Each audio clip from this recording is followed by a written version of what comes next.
Achieving your ultimate life goals will not result in lasting happiness. We are conditioned to believe in a specific sequence: double your income, secure the promotion, and finally cross a permanent finish line into contentment. But reaching one objective only changes the coordinates of your dissatisfaction. As soon as you grasp the goal, a new, more distant target begins to drift away in your mind. This persistent sense of not enough isn't a character flaw or a lack of gratitude. The inability to stay happy after a major victory is a hardwired feature of the human operating system. Psychologists call this the hedonic treadmill, the brain's internal mechanism for neutralizing every major life event you experience. Look at the data of a major victory. You experience a sudden vertical spike in status, but your expectations rise along that exact same trajectory. When achievements and expectations overlap, the gain in satisfaction drops to zero. You return exactly to where you started. This reset happens because your brain prioritizes survival over joy. If you stayed in a permanent emotional peak, you would stop scanning for the threats and opportunities required to keep you alive. Evolution demands a neutral state.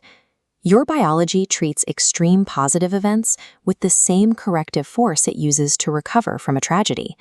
This biological reset turns yesterday's impossible luxury into today's bare minimum requirement. Microscopically, your neural pathways are built to protect themselves. When experiencing a massive reward spike, dopamine receptors mute their own sensitivity to prevent cellular overload. Once your brain turns down the volume on these signals, you need a louder, more extreme success just to feel the same baseline level of satisfaction. Real-world success cannot scale forever.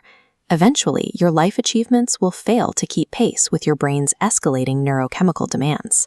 Trying to outpace this adaptation with sheer effort is a mathematically rigged game. It only ends in burnout. You cannot fix the biology, so you must change the rules of the game.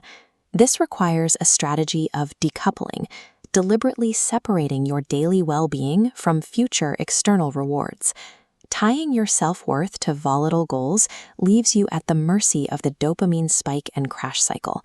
Instead, you anchor your reward system to internal execution.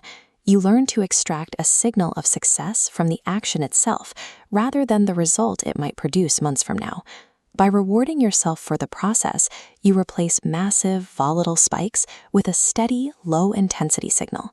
This prevents the brain from sensing an overload and triggering the cellular shutdown that leads to the emotional crash. You still pursue the external goals, but you stop allowing them to dictate your internal architecture. To win the game of perpetual dissatisfaction, you must disconnect the pursuit of success from the expectation of happiness.